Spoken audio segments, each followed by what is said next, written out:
The film begins by introducing Mason, a man who once dreamed of living an extraordinary life. Like many, his early years were simple, but he always believed he was destined for something greater. At first, Mason pursued a law degree, hoping for a stable career, but within a year he realized his true calling was elsewhere. He joined the Special Forces, where rigorous training shaped him into one of the most skilled soldiers of his unit. During this time, Mason also built a personal life. He married Jenny, and together they welcomed a daughter, Casey. For a while, everything seemed balanced: love at home, honor in his career. But life soon shifted when he and his team were sent on a mission to capture a ruthless dictator known as Juan Venegas. Midway through the operation, their helicopter was ambushed, and every soldier except Mason was killed.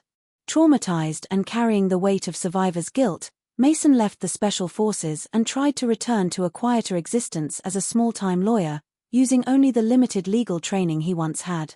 Years later, Mason lives modestly with his wife and young daughter. One morning, he drops Casey at school after advising her to stand up to a bully. Later, he runs into an old acquaintance named Sebastian, who knows about Mason's military past. Sebastian now works with a high-end security firm called CDI and offers Mason a lucrative job, guarding a journalist named Claire Wellington. She's traveling to interview Venegas, the very man tied to Mason's most haunting memory.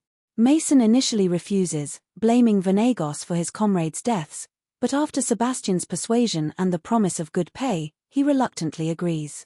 At home, Jenny is frustrated when Mason reveals the job requires him to leave for several days. She longs for peace and stability, not more danger. Still, Mason insists, and Jenny accepts his decision with reluctance. Soon after, Mason boards a private jet with Claire and sets out for the country of Paldonia, where Venegas still holds power. Upon landing, the dictator himself welcomes them. Venegas appears calm, even charismatic, but Mason immediately feels tension. Venegas's men confiscate his weapons and study him carefully, clearly aware of his Special Forces past. As their convoy moves through the countryside, the group is suddenly ambushed on a bridge. Explosions erupt, gunfire rains down, and their driver is killed instantly. Mason's instincts take over. He seizes control of the car, rams enemy vehicles, and takes down several attackers. When the fight spills out of the car, he eliminates the remaining rebels with precision. But the danger is far from over. Mason urges Claire to escape with him, declaring that his duty is her safety, not Venegas's political struggles. The dictator, however, insists that Mason should help him protect his people. Ignoring Venegas, Mason drags Claire into the forest to find a way out. Exhausted, Claire demands a rest, and Venegas soon catches up with them. The three discuss the ambush, realizing it was targeted directly at Venegas. Mason contacts Sebastian via satellite phone, who instructs him to head east for extraction. Suspicion rises when Venegas insists on using the phone. At first Mason refuses, but Claire intervenes, and Mason reluctantly hands it over. Venegas then calls his nephew, George, deliberately revealing he is still alive. It becomes clear George was the mastermind behind the ambush. Venegas admits he already knew his nephew had betrayed him, manipulated by powerful outside forces. As they continue through the wilderness, a helicopter appears overhead. Mason first assumes it's rescue, but quickly realizes it's another ambush. Armed men fire relentlessly, forcing Mason and Claire to dive into a river. A missile explodes nearby, nearly killing them. Mason steadies his sniper rifle and manages to take down the pilot, sending the helicopter crashing into the trees. Separated briefly, Claire is hunted by one of the gunmen but is saved by Mason, who reappears just in time. Moments later, Venegas shoots another attacker, proving he is willing to protect them as well. Meanwhile, George meets with Colonel Jane, a ruthless mercenary who has been pulling strings behind the scenes. Jane scolds George for failing to eliminate his uncle and warns him that another failure will have deadly consequences. Back in the forest, Venegas leads Mason and Claire to a hidden village where his loyal followers reside. For the first time, Mason and Claire see a softer side of the dictator. Venegas explains that Paldonia is rich in minerals crucial to modern technology, resources global corporations want to buy cheaply. His refusal to sell has made him a target, as powerful nations fear his rise to power. For his people's future, he wants to build a thriving, independent nation. Listening to this, Mason begins to question whether Venegos is truly the villain he was once painted to be.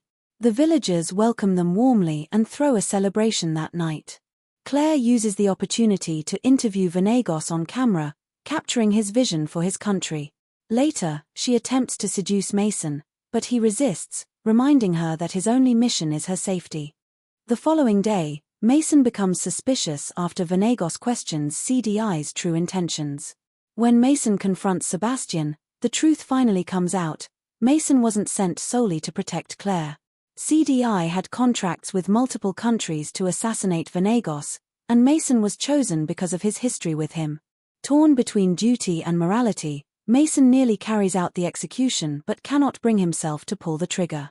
Before he can make a decision, Colonel Jane's forces attack the village, massacring innocent people. To prevent further bloodshed, Venegos prepares to surrender. But Mason refuses to abandon him, realizing that protecting Venegos might be the only way to stop Jane's brutal campaign. With Claire and Venegos, Mason escapes on horseback through the forest, though Claire is captured in the chaos. Determined to save her, Mason regroups with Venegos in a church. They devise a plan with the help of an ally named Edward Leverdew, who sets up a trap for Jane. At the meeting point, Jane uses Claire as a hostage, demanding Venegos in exchange. But Mason and Venegos have prepared backup. The villagers arrive armed and ambush Jane's men. Amid the chaos, Mason rescues Claire, and the group escapes through a secret passage into the palace. Inside, they encounter George, who is conflicted about his betrayal. Venegos warns him that Jane will discard him once his usefulness is over. Before George can redeem himself, a general storms in and opens fire. Venegos survives thanks to his bulletproof suit, but George is fatally wounded. In his uncle's arms, George whispers an apology before dying, leaving Venegos heartbroken. Soon after, Polonian soldiers surround them. Venegos delivers an impassioned speech, pleading with them to recognize Jane as the true enemy. Inspired, many soldiers turn against Jane's mercenaries. But Jane himself storms in, forcing Mason into a brutal one-on-one fight. During the battle, Jane cruelly admits he orchestrated the ambush years ago that killed Mason's team. Just as Jane nearly kills Mason, Claire intervenes, striking Jane from behind. The fight spills outside, where Jane's men are closing in.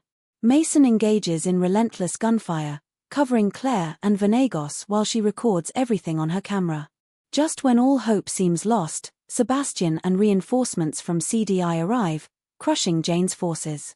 With the footage broadcast worldwide, the truth about Jane's corruption and atrocities spreads across global news networks. Venegos is restored as Paldonia's legitimate leader, vowing to build a prosperous nation. Mason, too, is celebrated internationally as a hero.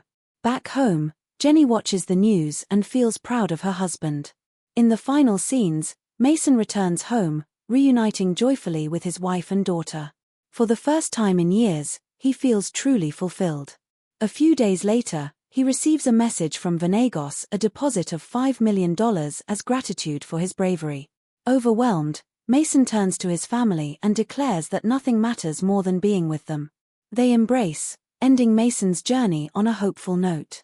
If you enjoyed this recap, don't forget to like and subscribe for more thrilling movie breakdowns.